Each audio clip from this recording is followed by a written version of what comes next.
Welcome back everyone, hope you're doing well as always, and welcome back to another SCUM video. Q3 update is here, and wow, is it a lot? It is a lot.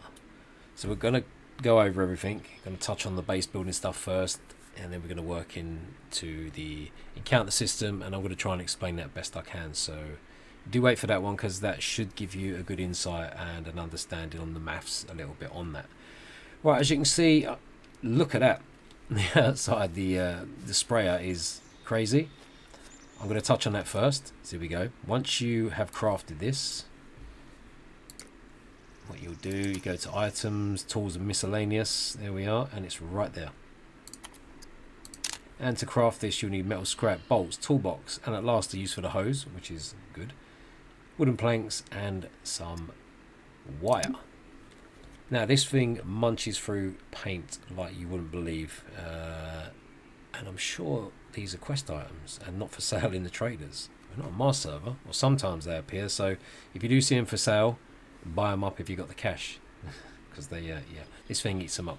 Anyway, let's get over to the paint sprayer. Once you have this thing in your hand, let's grab it. What you're going to want to do is select your colours. It doesn't have to be 4. If you just want to put 1 in there or 2 in there, you can do that. So let's say you just want black and white. So then you add your black and white. You have to go to this little thing down in the corner, click on that, and whichever one you choose. So you've got obviously 1, 2, 3 and 4 if you've got 4 colours. So you can just add your black there, add your white there, or add it there, and choose your patterns. So you want to add some more colours. Let's add the last 2 colours. And then you can just add those. Let's add the velvet brown, let's add the forest green, and there you go. Starting to look really, really nice. So then you choose your pattern, and it's the same with vehicles and weapons, exactly the same way. So you'll choose your pattern. Let's choose the trees. Let's walk up to the wall, hit F, and there we go.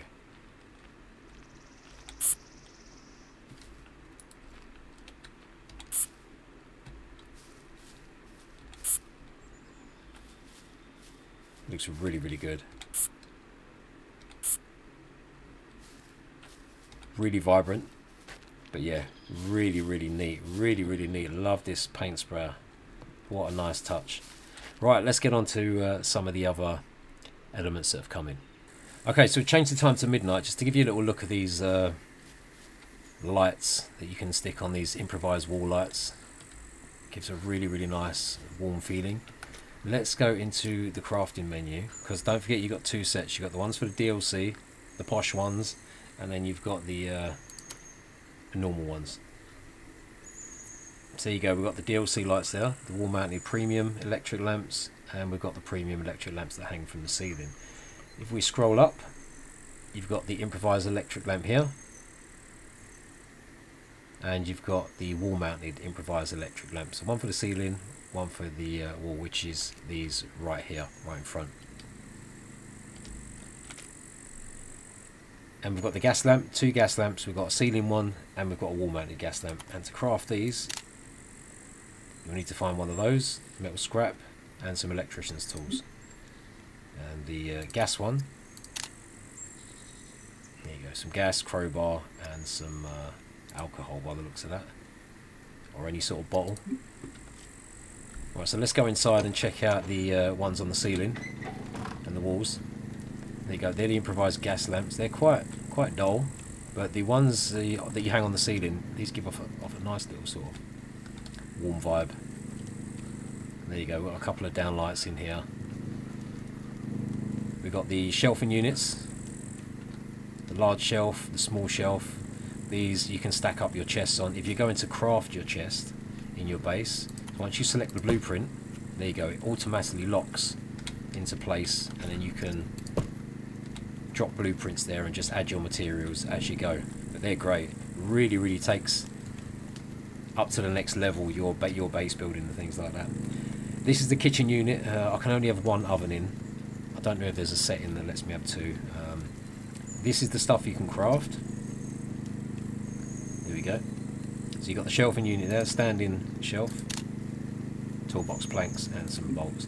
The kitchen units, there you go, the drawers, the single drawers, triple drawers, and down here you do have, where is he? Where is he? You do have the oven somewhere. Where's it gone? There it is. Improvised oven, nice and simple, bolts, scrap, and a tool, and that will automatically lock into these cupboards here, just like this one here. This is the DLC one, and these all have storage in, as you can see. So do these, all have storage, so you can stick all your food and stuff in there. And when you're cooking, it's just a matter of lighting the fire with matches and refilling this thing with small logs, just the same as the fires. Right, so that's the gas lamps. This is the DLC stuff. Same with the sofa sets here. There's the white sofa set as well, and the premium gear there. So pretty cool. So at least you get sort of 2 lots if you want the DLC. The weapon racks now take the melee weapons. Spears go in the racks. There's so much to go over in this update. There really is. Outside we got the let's change the time back to daytime. And you go over here, these camo nets are absolutely wicked. They look cool. So you can make your little place in the forest. And if we go over to base building, there you go. Floor camo net. You got the triangular piece, sorry, and you've got the wall bit there, ceiling bit and the wall bit. To craft those, you will need long wooden sticks, rags, rope, and a knife. So pretty straightforward to do those, but they look really, really good though. And also not forgetting the outdoor furniture or indoor furniture, 3-seater, 2-seater, and a 1-seater here. There you go. Single seat sofa. You can have these indoors or outdoors, doesn't matter. Diseases.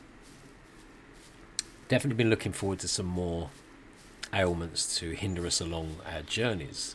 So what we've got now, we've got colds, coughing and sneezing, sort of flu, and as you can see, so you can get these silent killers just as you would in real life. Outside temperature and wetness of the character are big factors though in weather.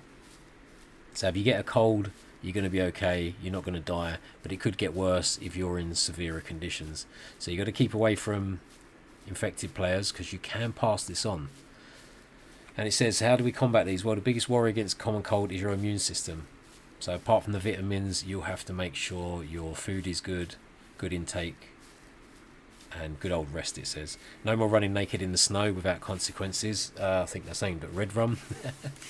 So you might be wondering what are the symptoms. Coughing and sneezing. Every so often your character will start coughing and sneezing. This will not only make noise and alert others to your presence. Oh boy. You're hiding in the bush. And I'm hiding in the bush if you've got a cold. What? Which will alert others to your presence, but also increases the probability of you transmitting the disease to others. Irritated throat. It slows down eating and drinking actions by 25%. Stuffed nose, 15% rest penalty. Oh boy. Headaches, 10% intelligence penalty. Lucky I'm on 5, so it doesn't really bother Skinny. And then fevers. Your body temperature rises as well, depending on severity. The more of your body temperature rises, the more calories your body will consume, and the more you will need to maintain those energy levels. The flu works the same as cold, except it's much harder to get, as the conditions need to be extreme. But it also has much more severe symptoms. Wow, so yeah, you've really got to think about that then.